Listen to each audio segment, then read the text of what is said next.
মা আমার যে ছড়ি ফেলাবে নিগে তুঙ্গবর্তী নিয়ে গেতা চাও ভাবি দেখলে তো আবার ফিস ফিস করবো না। না তুই এটা কি কস, তোরে দেখলে বউ আরো খুশি হবো নু যাই।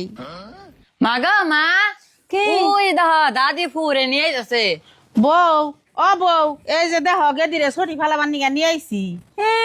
আস্তে আস্তে মেয়ে ছড়ি ফেলাবে নিগে নিয়ে আইছে, আমি আহারে দেই কে খুশি ও মনে না তাও মনা আপনার বান্দিল আমার করুন নাগে কাপড় চোপড় দিয়ে দেন নাগে ব্যাগ কাম টাম আমার করুন নাগে আমার রাহাল পাইছে আপনার ডিও আমি করুম আপনার মেয়ের ডিও আমি করুম না তা করুম না ওই জাগোবাড়ির বালা তাগোবাড়িতে পাঠিয়ে দেন। বউ তুমি এটা কেমন কথা কও, ওর হরি দইছে বয়স্ক মানুষ নিজেই নড়াচড়া করা হারে না, তার মধ্যে জামাইদারও কামাই রুজি নাই, একটা ছড়ি পরবার গেলে মেলা টাকা পয়সার দরকার, কষ্টও আছে। তাইতে কইলাম হ্যাঁ মাও আমি তো আর ফালাই দেহারি না, কইলাম যে নুগে দি যাই, ও তো আবই না, আমি তো নিয়ে আইছি। ও আপনার মেয়ের জামাইয়ের কামাই নাই আর আপনার পোলাই ব্যাংক খুলে বয়ে রয়েছে হেন থেকে টেহা উড়িয়ে আই না আপনার মেয়ের পাশে খরচ করবো। ও বউ তুমি এটা কেমন কথা কও, এই বাড়িতে আমারও তো দুই একটা টাকা সংসারের মধ্যে আছে, আর পোলাইও কামাই করে, আজকে পোলাই কি এর নিগে একটা ভাই আর একটা বুনি, তাহলে ভাইয়ে বোনের বেকর দেখবো না, দেখবো কেরা? বেকর তো দেখবার নিগে না করি নাই তাই বুঝে গোষ্ঠী দইরা বেকর দেখুন নাকবো।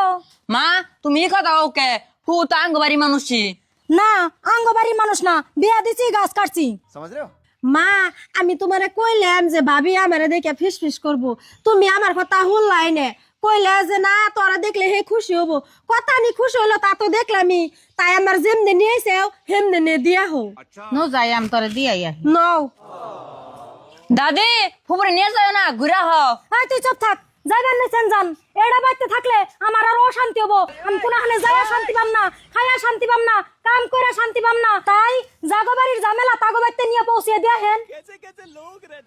মা কামটা কিন্তু ভালো করলা না। হাই তুই ভালো মন্দর কি বুঝস, এখান যাবে নিকে বাইরাইছি আমার আরো দেরি হয়ে গেল গা। মা ও কোন সময় চাল আর তোমরা মন খারাপ করে কোন যাও? আর বাবা মন খারাপ করবো না কি করবো, শরীরে ছটি ফেলাবার নিগা নিয়ে আইলাম, বাড়িতে ডুইকাই হারা হারলাম না, বউ এই যে বসন পরা ধরলো ও ধৈর্য ইয়া কইলাম নু যাই তোর জামাই বাড়িতে তোরে দিয়ে থি আহি গে। এই কথা হ নসে যাই দেখি, বোন ওর কাছে বেশি হলে কি বউ, আমার বোন আমার কাছে বেশি না। এই মা বোনের নিয়ে আইছে ছটি ফেলাবেন নিকে, তুই সেই বোনের বাচ্চা দিয়ে খেতে দিচ্ছ, কার হুকুমে খেতে দিচ্ছ? তুই কামাই করস না আমি কামাই করি? তোর কামাই খায় না আমার কামাই খাইবো যে তোর কাছে এত বেশি? হাই রে আল্লাহ, আমি আরো ভাবছি মা বোনের পক্ষে যাইব না, আমি যা কম তাই হবো, অন্যা দেখি মা বোনের পক্ষে গেছে গা। এই আবার গুনগুন করে কি কস? এই যে দেখ রাগ করো না, বাইতে হয়েছে দুনিয়ার কাম আর বুঝে হয়েছে বেকুরা মানুষ, ছড়ি পড়লে কত ঝামেলা হয়, আমি যদি সময় মতন বুঝিরে কোনো কাম টাম না করে দেহারি তাহলে তো কষ্ট তো বুঝিরই হবো।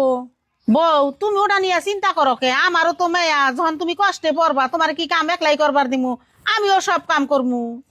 ও আম্মা আপনি যদি আমার নাকি সহযোগিতা করেন তাহলে তো কোনো চিন্তাই নাই, আর বুঝি যা কিছু হয়েছে মনে খারাপ নিয়েন না, নন যাই করে নন।